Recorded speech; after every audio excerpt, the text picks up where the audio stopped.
Hello, everyone, and welcome to Heads Up. This is a special Heads Up episode. I am Dr. Lindsay Weitzel, migraine strategist, founder of Migraine Nation, and chronic daily migraine survivor.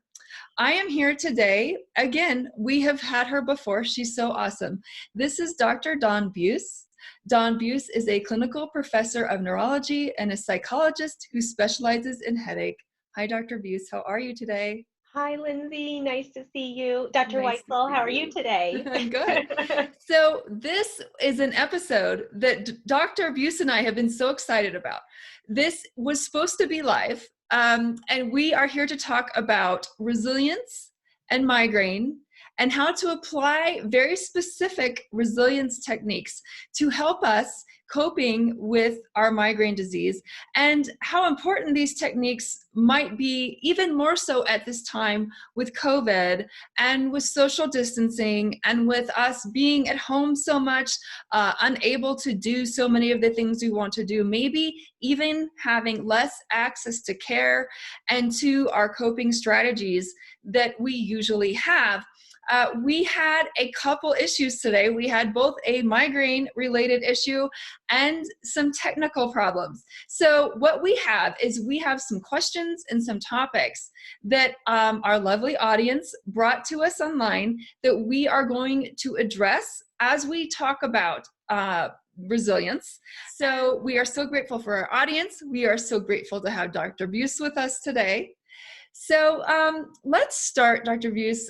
We did touch on resilience in a previous episode where you were with us, and it was very popular. And we're going to delve deeper into how to actually sort of gain resilience in our lives, how to apply this technique, how to get it.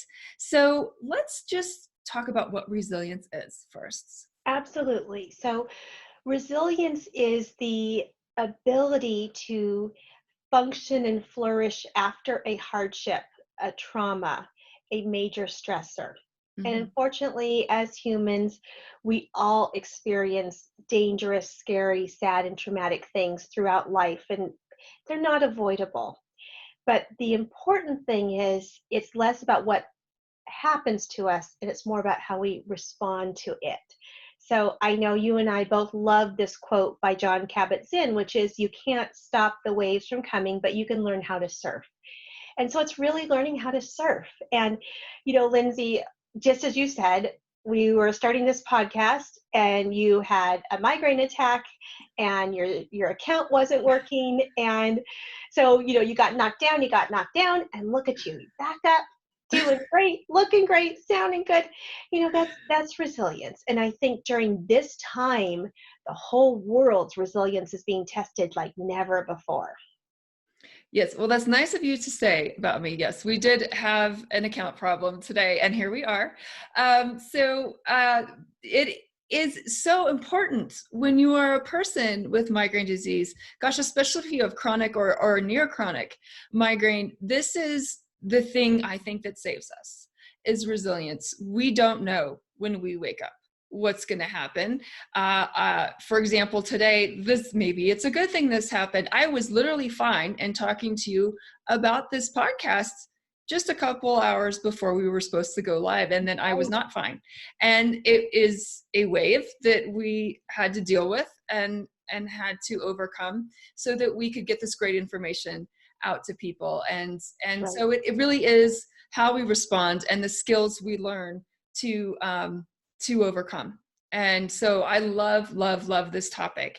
So there are 4 ways that we learn to apply resilience in our life that we have brought up before on Heads Up. And we are going to delve deep into how we apply them, how people that we meet with who have migraine apply them. Right. So I'm going to list all 4. And then we're going to start with number 1 and go deep into it. The 4 are connection, healthy thinking, wellness, and connecting with your purpose in life. Mm-hmm. And these are the things that we use to breed resilience in ourselves. That's so right. let's start by talking about connection, because that one is big right now, because we are Yeah. not meeting with our friends, our family, our loved ones on a regular basis. We are not getting that human connection in the same way. So let's talk about why it's important and how we get it. I agree that not only do we know from the science that connection's important, but connection's something that takes a hit for people living with migraine, Right? where often their social events and planned activities and spontaneous activities with friends and family, loved ones, colleagues can be just knocked out of the blue with no warning. We all know that. So connection's already someone with migraine may struggle with a bit and have to work extra hard to keep those connections. And now with this pandemic, where one of the ways to contain the disease, probably the most important way to stop the spread of this virus, is by limiting physical distance from other people. It's at the heart of really what we need to do to cope, but also on the opposite side, what we need to do to be safe from this virus. So it's really hitting people hard. So connection is very deep in our brains as human survival. It's so hard coded. It's very tied to good feeling neurotransmitters. You know, Mhm. oxytocin is the hug hormone. Yeah. It's also released after you have an orgasm. It's also released after you have a baby. It's the Mhm. bonding hormone, the love hormone, serotonin, dopamine. These are all released in our brain in this lovely little fireworks of happiness and good feelings when we connect physically with other people. And right Mhm. now, we're not connecting physically at all, although we're probably with the people we are sheltering in place with if we're doing that, or a limited smaller group. Although I've been really impressed in the migraine community how online technology has just taken off, and in some ways not being able to connect has almost made us more mindful about, boy, here are some people or a person who really brings good into my life, who really makes me feel good or supported. And I find that people are making mindful connections by making plans. Let's connect next Friday at 6 p.m. Let's have a video call and connect. And Mhm. are you finding that as well, Lindsay, that people are really Yeah. kind of mindfully, purposely connecting? I was going to let you finish and then just tell you that this has been huge for me. And I used it as an opportunity to become so much closer with my migraine community. The migraine community, it used to be, yeah, we see each other on Facebook, and then I would see my closest migraine friends who don't live near me when we had events. And it all of a sudden occurred to me when I was just so isolated, and it's spring. My migraine disease is really kicked up with weather and seasonal change, so I was feeling Mm, terrible. I wanted to talk to some of these people more closely, and I realized I use Zoom for work every day. Why can't I start seeing my close migraine community face to face? And I started scheduling little dates with my friends in the migraine community, and now I do them weekly or biweekly. And it was like, why did I never do that before? And so right. this is such a great opportunity to reach out and say, hey, let's meet every Friday at 3 and just chat. And then especially if it's your migraine community that maybe doesn't live in your town. And so I feel so much closer now with these people, and I think it's just awesome. I love it. Mhm, mhm. And there's so much good that brings us from that connection, even if it's not physically in person. The conversation, I like seeing each other in addition to talking Mhm. on the phone. When we can have that video, it feels like it's even more personal. You can see the body language and the facial expression. You can really connect more. Um, and it's really nice as someone who lives with migraine or another chronic illness to connect with people who truly understand, people Right. who are in the same boat. And Right. there's something special about that that's really helpful and comforting, that really can be supportive. You can hear advice, share advice, or just be comforting and not feel judged or stigmatized in any way. Exactly.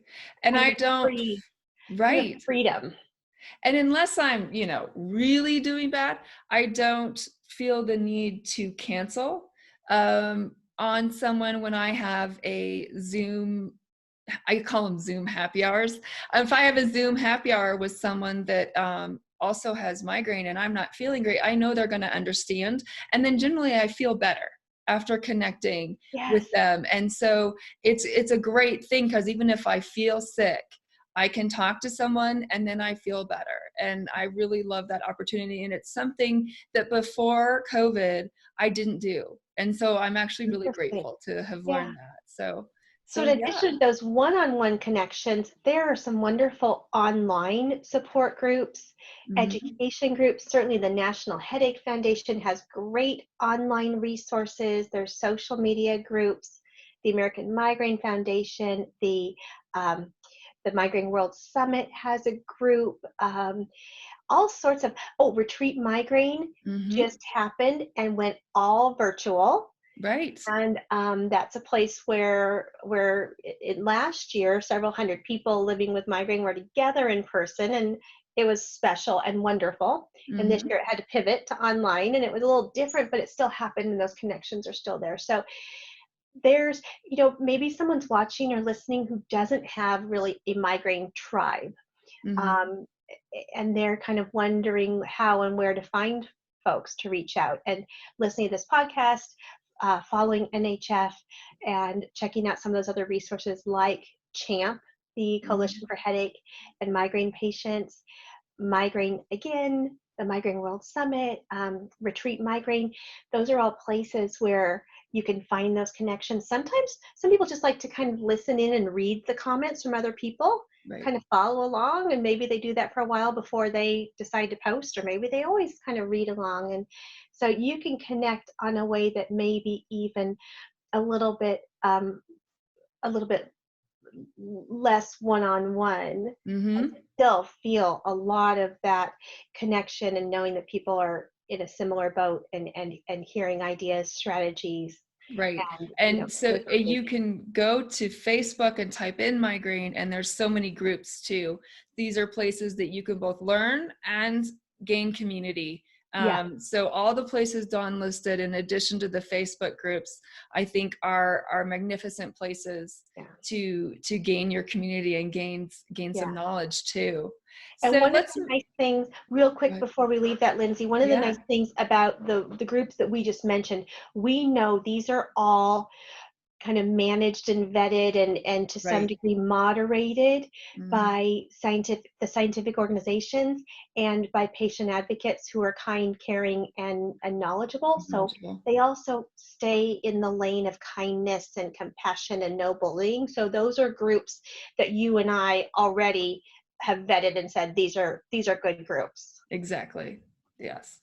All right, let's move on to our second. The first, what we just finished with, in case you just tuned in, was connection, which is it's the first of the four attributes or ways that we gain resilience. The second one we're going to talk about is healthy thinking. So why don't you talk to me about what you think of as healthy thinking? Sure. There's three features about the way that we interpret something that can lead us to feel more optimistic about it, or lead us to feel more pessimistic about it. And one of it is it global? Is it always? Um, this I don't do well in any situation, as opposed to saying I that particular situation didn't go well. Mm-hmm. um, One is it personal to you, versus is this something that humans experience? And Right. so when we feel like we ourselves are less than, or failing, or not doing well, it's a lot harder than, for example, when we say, living with migraine is hard, and we have 1 billion people around the planet, and that a third to a half of them also feel depression and anxiety. And there are reasons in the brain and the neurochemicals and the neurotransmitters that this happens. So when you can say, okay, this is a large group of people versus just me. Mm-hmm. And then the third is permanence. Is it always going to be this way? Or are there things you can do to make changes and make it better? So Mm-hmm. the flip side of those three ways that kind of get us into the depression, which is really kind of hopelessness and helplessness. The flip side is, it's not personal. It's not just me. I'm not alone. It's not everything. It was just this one situation, and it's not forever. Mm-hmm. have power to change things. So Mm-hmm. those are three perceptions, kind of a little switch in the way you view things that can Right. make a very big difference in your confidence, your well-being, your feeling about yourself and others. I think that is very true. I think one of the main things I see in people, I mainly see people with really severe, debilitating migraine, often people who won't see their doctors anymore. And that helplessness, it it gets into your head so fast. And what I think happens to people is they feel like they're outside of the loop of migraine patients. There's meds that helped everyone else, and they're just Not me. the person. It's not going to help them. Nothing helped them, and they Nothing remove ever helps me. I'm always the one it doesn't work for. I'm always the one with side effects. Feeling. themselves from the community and from physicians or Mhm. healthcare providers who can help them, and then they never do get better. It becomes a self-fulfilling prophecy, Yes. and Yes. it's very sad. So So an example of that self-fulfilling prophecy is it's a sad one because I love animals, but in parts of the world where elephants are used to as workers, or hmm where they used to be in circuses, for little baby elephants, they'd put a thick steel collar and a thick chain, and that little baby elephant would have this chain, and he or she would know, I can never get away. And then as that elephant grows up, knowing that they can never get away, hmm um, they would replace that chain with just a little rope. And the rope doesn't have to be tied to anything because the hmm elephant knows I can never break free from this. Whereas in theory, that elephant could just walk right off, yeah with this little spindly rope that might not even be tied to anything. So hmm things happens for humans when we get knocked down and knocked down and knocked down and knocked down and nothing works, and we start to think globally, nothing will ever work. hmm It's it's the formula for depression, yes as well as it takes away our energy to keep trying and our hope and hmm optimism about the future. And hmm one wonderful thing about migraine is it is constantly evolving. Scientists are learning new things every day about our understanding. We have had more treatments come out, new treatments in the last year or two than the previous 20 years. hmm And then before that 20 years, the previous 2000 years. yep So like nothing happened for 2000 years, and then we had a little blip around 1988, 1990, 92, and then we had another pretty quiet 15, 20 years, and then we are now in a renaissance of migraine treatments. If there was ever a time to be hopeful, it's now. It's an yep amazing time for It's people with so migraine. true. It's so true. I'm so glad you said that. And not only that, you touched on something a little bit earlier, and I didn't want to stop you. You were talking about how your thoughts and the way you're thinking, this healthy thinking, it changes the neurotransmitters in your brain. It's so true. What you are thinking changes everything. And so it is, to me, I believe it's one of the most important things you can do for your health, because keeping your mindset up is what helps you keep building strategies. If you can't keep your mindset going, you can't keep building that wall against migraine. Keep putting rocks up that work for you. Yeah. And so I think it's hugely important. And I think too that it is an opportunity now that we've all had to slow down. We're stuck in our homes. It's an opportunity for gratitude. My kids and I have noticed there's trees that we can see outside our windows that are so beautiful that we just were used to them. We were just walking by them. So there's just so many things now that we can cultivate gratitude now that we've had to slow down. Um, Right. so, so I I love feel this the idea same of way. healthy thinking. I think that this time where we haven't had everything at our fingertips like we're used to Mm-hmm. has made us really appreciative when we do have things like toilet paper. Literally, my brother texted me an hour ago and said, I got toilet paper at the grocery store. Do you want some? Like, hooray! When's the last time before this that we got excited about toilet paper or pasta? I Oh my know. goodness, when I do, my once every couple weeks shopping, and there's pasta on the shelf right Yeah. now, you think, oh, it's victory. And you know, it's interesting. That is very innate for us. So that goes back to our reptilian brain Mm-hmm. as we are hunting and gathering, and you find your pasta and endorphins just shoot off, you go do do do do do do do. And so we're kind of reconnecting with our core selves about what's important and getting excited about those things and adjusting and level setting expectations a little bit. Yeah, we all feel different. Our world's very different, and that's okay. It's okay. Now, speaking of different, you and I were checking out social media where people have been talking to each other, and we both have talked to quite a few people with migraine just these couple weeks, dozens and hundreds between the two of us. Mm-hmm. And there's a lot of anxiety for people who get physical migraine treatments, things that have to be done by a healthcare professional, whether it's an injection or an infusion. This was the About question brought up for our live, just so everyone knows. This is something that the NHF, the National Headache Foundation audience, wanted us to discuss today. So I'm sorry, Dawn, I didn't mean to interrupt you. Go ahead. Absolutely. So this is very much on people's minds. Mm-hmm. And so maybe their treatment has been interrupted, or maybe someone's worrying about will it be interrupted. Mm-hmm. So I spend also on a daily basis. I talk to headache physicians and healthcare professionals on a daily basis, and I want to reassure people that they are thinking about this every day They are. and trying to make sure that treatments aren't interrupted and people get the care they need.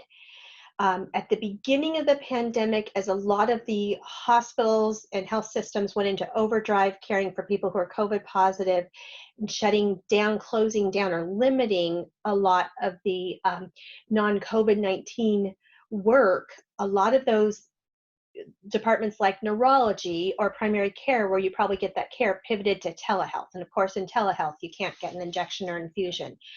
Although, as I do talk to people around the country, quite a few healthcare professionals are doing more limited, condensed days, 1 day a week or 2 days a week that are all injections, especially if they have enough PPE, which stands for personal protective equipment. If they've got their own masks and their own face shield, and if the patient will agree to wear one as well. So a friend of mine a couple days ago said a patient wouldn't wear one and then sneezed on her, and she got pretty nervous. Oh my She's got goodness. a family, she's got young children to think about and senior age parents to think about. So I want to implore our lovely listeners, you wear your mask, Yeah. they wear their mask, everyone wears their mask, because as a reminder, my mask protects you, your mask protects me. So everyone's got to wear them.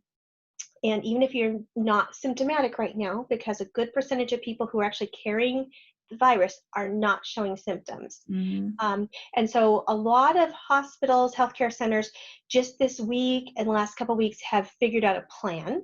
A lot of them will meet someone at the car or the door. They'll do a temperature, because having a fever is a sign that the body's fighting infection. Right. If the person does not have a temperature, then they'll be escorted into a clinic or a waiting room.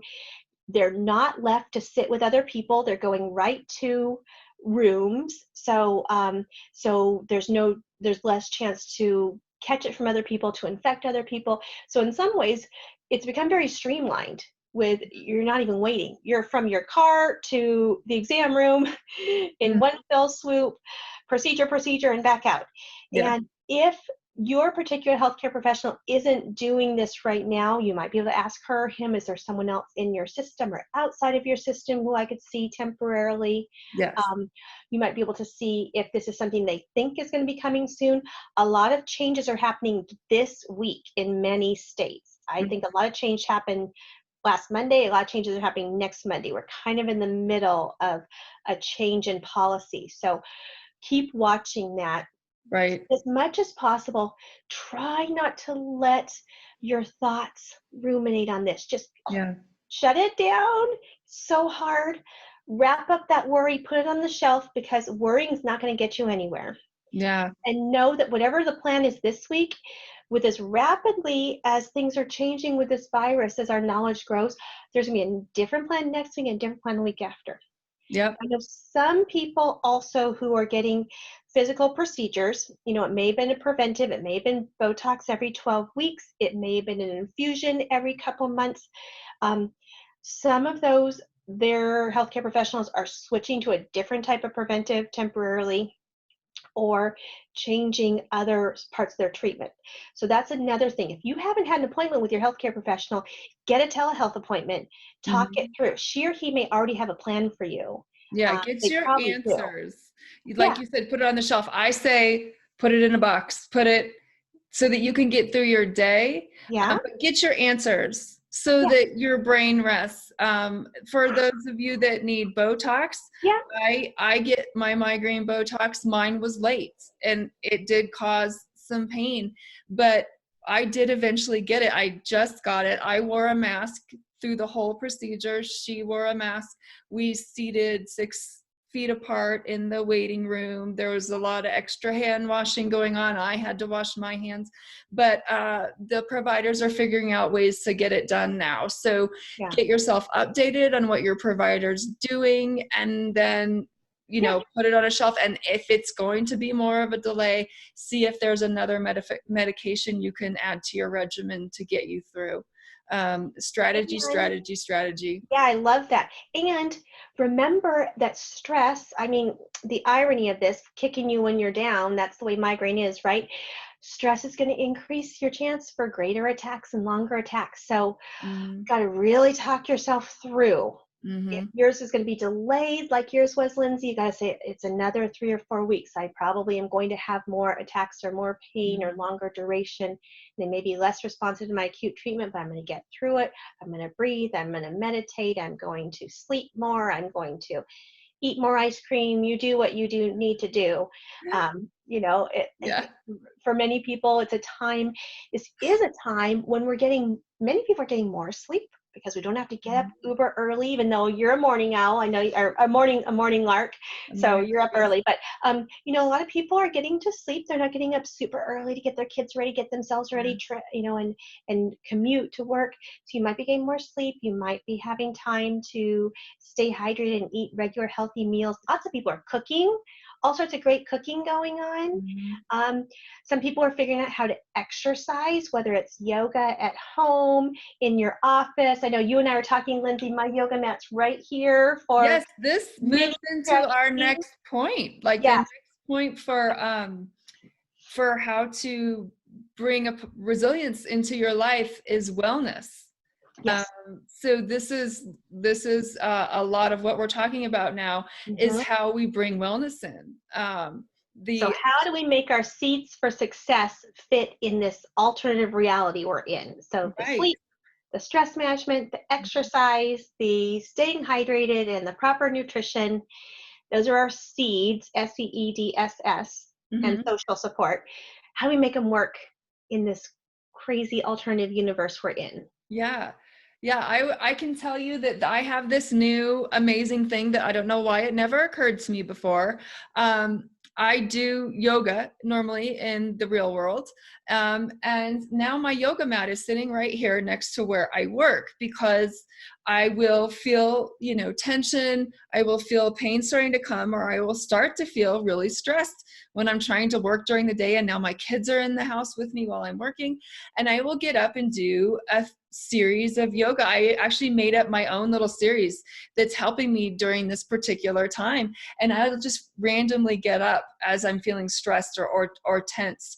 And what's really awesome about that is my kids will come out of their rooms and do it with me.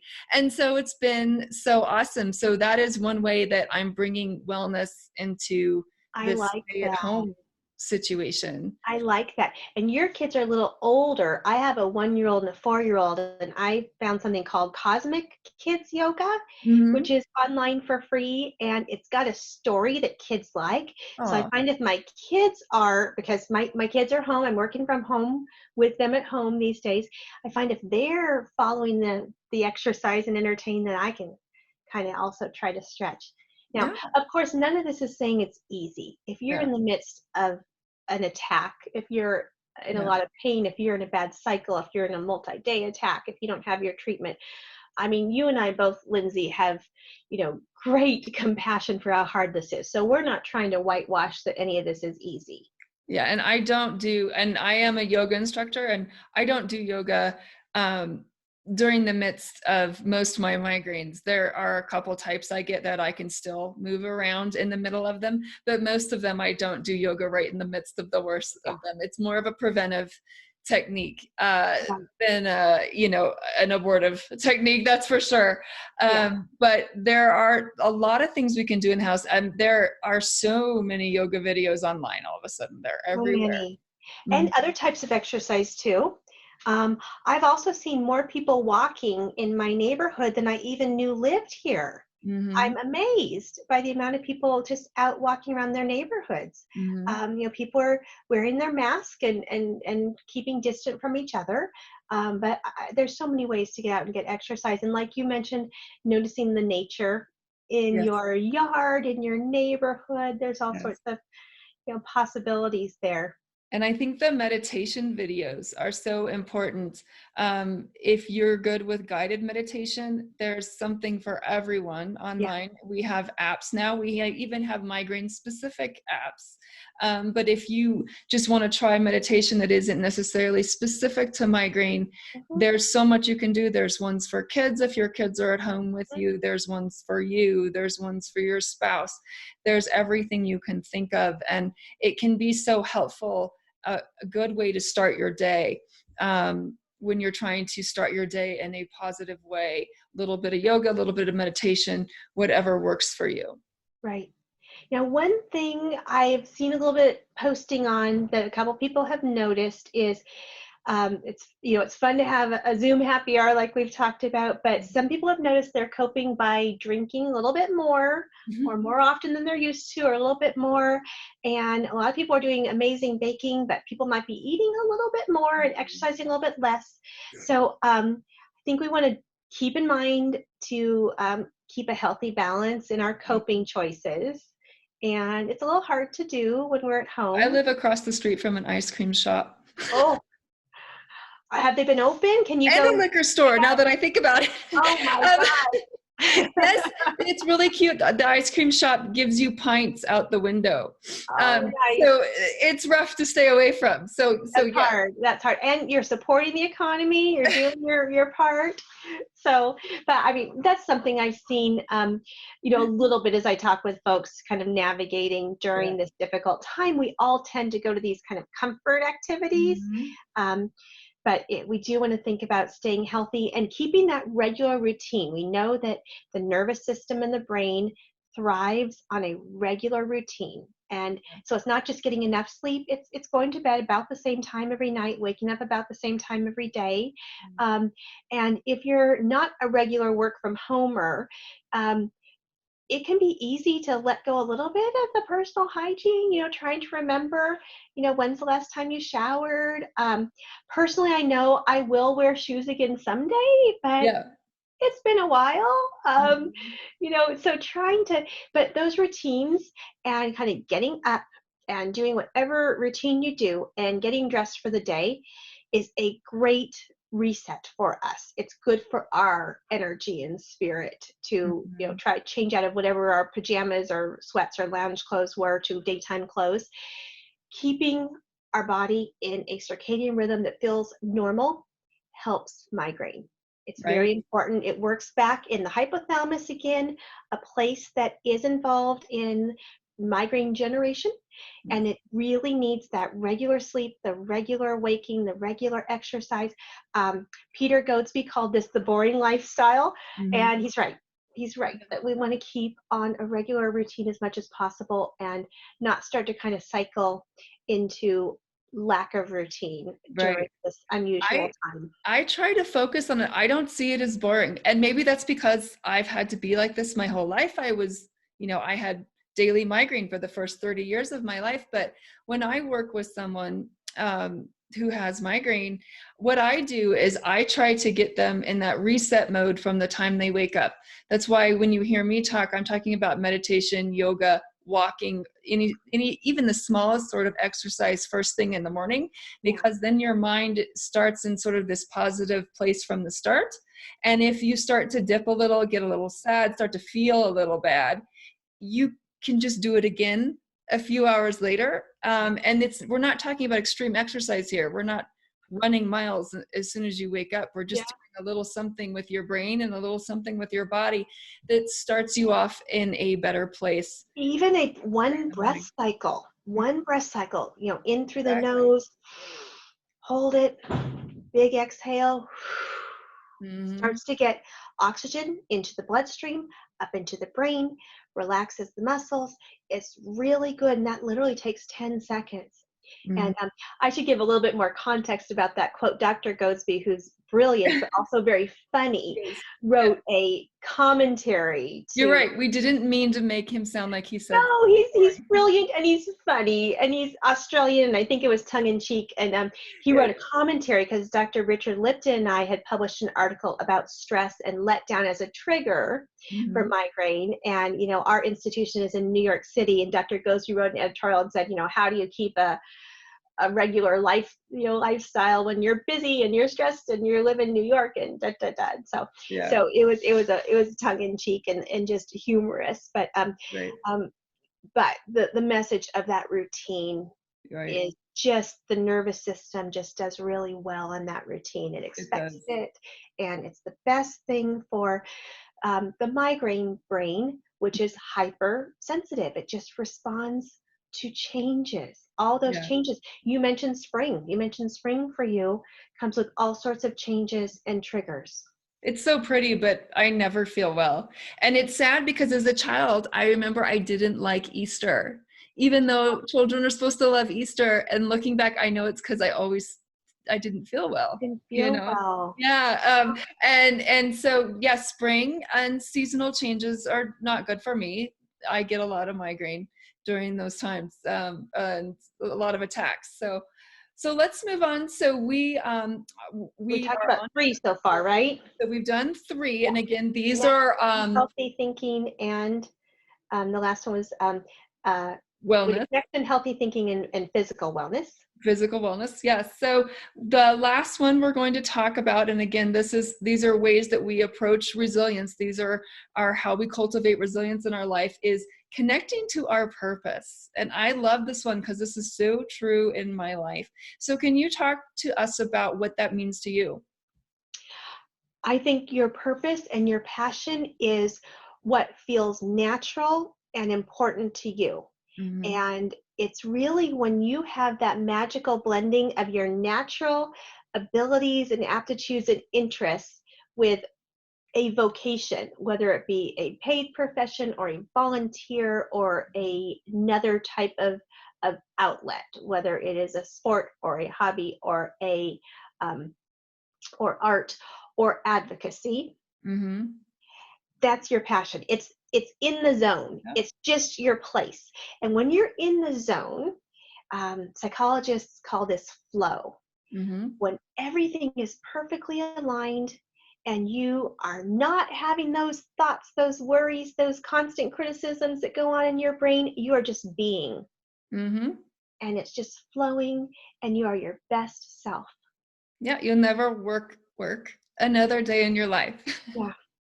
Yeah. And for some people, they get that great passion from advocacy. And there's so many ways to advocate, whether it is for migraine disease or for another purpose. You may be someone who lives with migraine who also advocates for a second purpose, for animal welfare, or for protecting children, or for rights of, human rights. There's all sorts of things that may be your passionate area.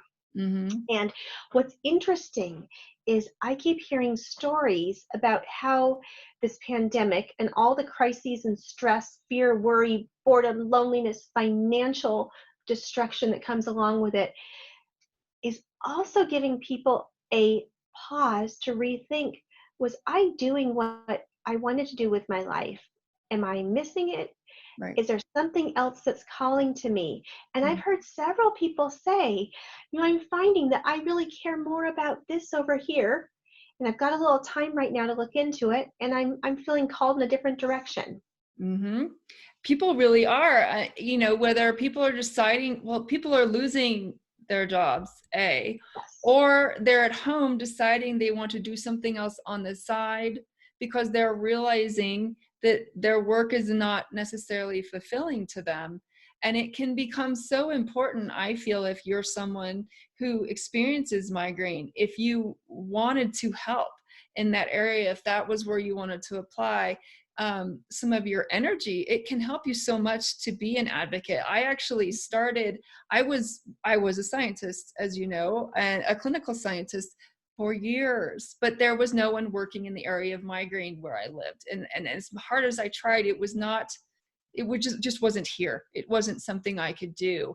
And it really sort of made me unhappy. And so I slowly started looking online, and the way I started is I started just taking some of my paycheck. This is, and just donating money to the foundations, the National Headache Foundation, wherever I felt they could utilize, they would be utilizing it for good. And then I started to write a little book, and then I did some things on the side, and eventually this is what I do with my life. And it is so much more fulfilling. And when I am not feeling well, instead of just sitting there in misery and drudging through my job, I now know that I'm doing something where I'm helping other people who are feeling like me. Right.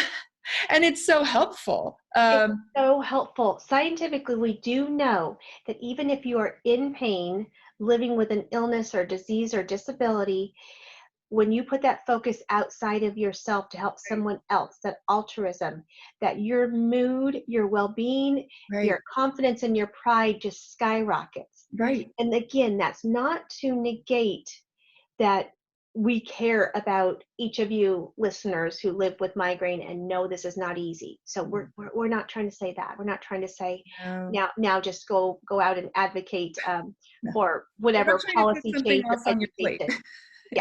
Yeah. So it may be a really small start. It may be if you hadn't checked out these scientific the organizations before, like the National Headache Foundation or CHAMP, or the American Migraine Foundation. Might just be getting your feet wet by learning about those a little bit, or thinking about some of the local events that raise migraine awareness and funds for advocacy, like Miles for Migraine and Running for Migraine, which are having virtual online events this year, all sorts of virtual education events happening over the course of this year. There might be little ways to just kind of get started. And if your passion is not in migraine advocacy, that's okay. It can be elsewhere too. There's plenty of good that you can do anywhere in the world. And it's really a great feeling to feel that your energy is doing good in the world. Yes. I love that part. So there is something that we did have some questions presented to us via the National Headache Foundation website when we thought we were going to be live right now. Can you guys tell that we feel like we're live? We're chatting back and forth. So people did want to bring up some of the stress that everyone has. We just want to chat about it. There's a lot of people out there in financial distress, and this is a good segue to talk about it because we're talking about finding your passion. Some people are changing their jobs because they are finding their passion and they're finding that it makes them feel better. Some people posted and told us to talk about the financial distress they're under, losing their jobs, and specific to headache disease and migraine disease, they had insufficient insurance to begin with, likely, and people's insurance is in peril. And you're not alone if you're in that boat. People posted it. They want us to talk about it. This is an anxiety so many people have, right, Dawn? I don't know if people you've been talking to have brought this up. This is very, very real. Yeah. Financial lack of being able to have the resources that you need to care for yourself and family just alerts our basic survival mechanism, as it should. Of course it should. And our body goes into the fight or flight survival mode as it's supposed to do. And this is an incredibly major stressor. It is one of our basics for survival. Food, shelter. It's a basic survival. Again, back in that early part of our brain. Of course it sets off major anxiety and worry, and people are talking a lot about challenges with insomnia, falling asleep, Yeah. staying asleep. Sometimes you get more irritable with the people around you. That's a normal response to this amount of pressure and anxiety. So there can be more fighting with spouses and roommates, and more frustration with children, feeling more short-tempered, feeling exhausted physically and emotionally, going to some of those less healthy coping mechanisms, whether it be drinking alcohol more than you would like to, or eating in unhealthy ways, or other unhealthy coping mechanisms just to escape. So on the one hand, absolutely want to validate that this is a normal human response to a very real threat to your well-being and the well-being of your family. And just validate this is how that we would expect your body and your brain to respond. But thinking about resources, Lindsay, you talked about start to get answers, find solutions. Strategize. That can be reassuring. That can start to calm down the fear and anxiety. See what rights you have currently in terms of whether it is paying rent or paying mortgage. See what assistance programs are available. Local governments are doing a lot of things quickly. Seeing what kind of other work opportunities, be it temporary, be it from home, be it other types of job changes are available. Seeing what where else you can get that health insurance if you're without health insurance, looking into government health insurance websites, as well as facilities which are always available, which are always low cost. For example, Planned Parenthood cares for all aspects of women from head to toe and are always available at low cost. And there are other community health centers in every city that can help, as well as a lot of resources for children, feeding hungry families.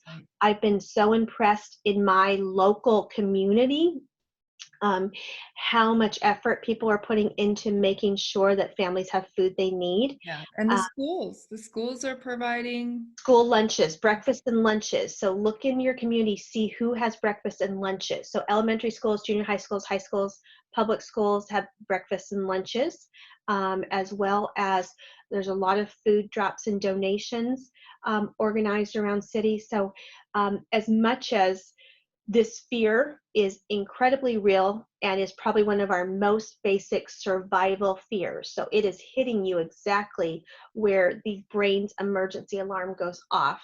And if you have migraine, there is a good chance you have anxiety. So right. It's very difficult for people in our community. Go ahead, sorry. Absolutely.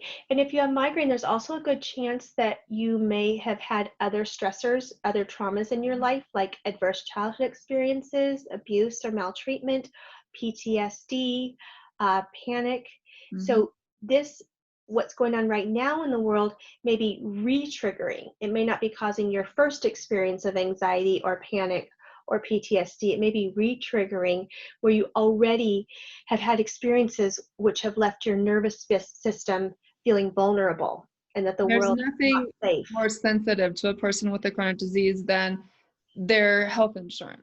And some people whose jobs are at risk, that means their health insurance is at risk. Absolutely. So, yeah.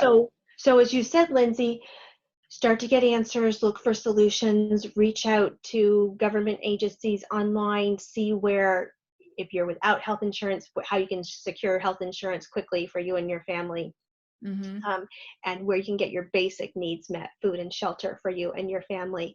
And then some of the fun things. I really enjoyed these Buy Nothing groups on Facebook where people just donate to each other in the community, all sorts of things, kids' clothes and extra, food that they've bought, or toilet paper, or all sorts of things, toys.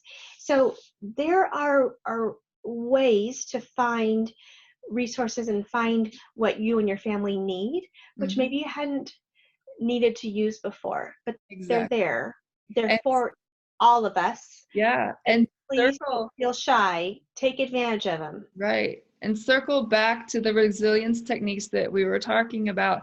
Connecting to your purpose and healthy thinking, both of those come to my mind, because if your job is in peril, look at it as an opportunity as much as you can. I'm not trying to downplay the anxiety and the stress, but is this a time to start looking at that thing in the back of your mind that you always wanted to do, and reach for that healthy thought that's, wow, can I do this now? Or can I at least start doing it on the side? And is it going to lead to something else? Yeah. And then, I always talk about how life is strategy. You just, you jump in and you do those strategies, and you apply your wellness techniques to keep that anxiety down. And you connect with the people around you, who so many are in the same boat. And this is how we get through, and we strengthen our resilience muscle, is applying these 4 techniques that we just talked about. That's right. Yeah. Is there anything else you'd like to add on resilience for this awesome Mental Health Awareness Month of May that happened to happen right when we are dealing with COVID and all this stress? And so I'm so glad we had this chance to chat about this right now. Me too. Thank you, Lindsay, and thank you to all listeners. Mm-hmm. One place to learn more about all sorts of interesting aspects of resilience and your strengths and living well is a website that's AuthenticHappiness.org. Mm-hmm. And it's by Dr. Martin Seligman, who is a psychologist at University of Pennsylvania, a wonderful researcher who has made it his mission to share everything he learns free on his website.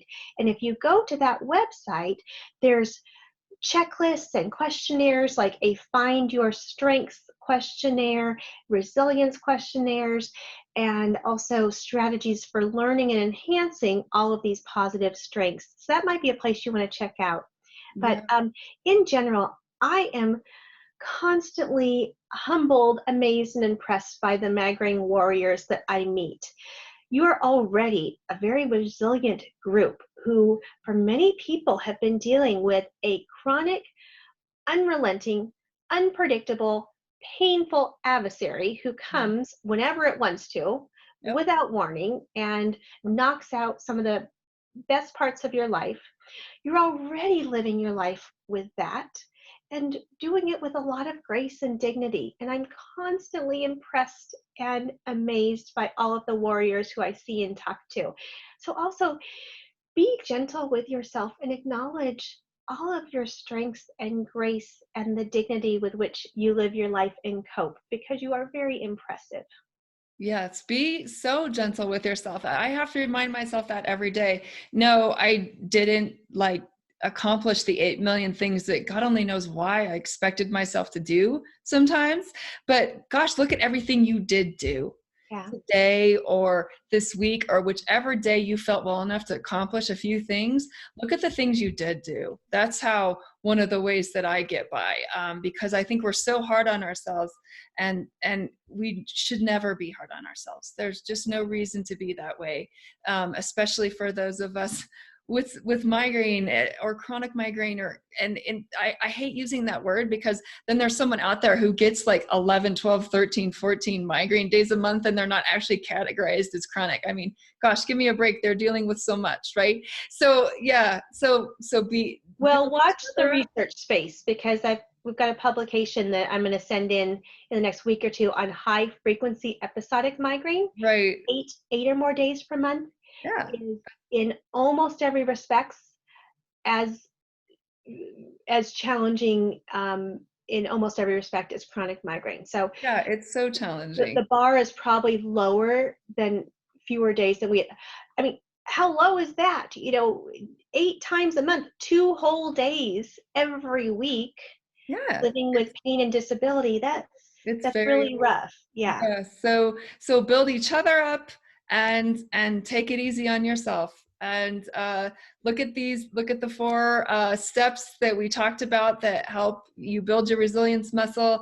And again, that's connection, healthy thinking, wellness, and connecting to your purpose. And everyone just focus on having a great May, which is Mental Health Awareness Month, and maybe focus a little more on yourself this month than the other months of the year. So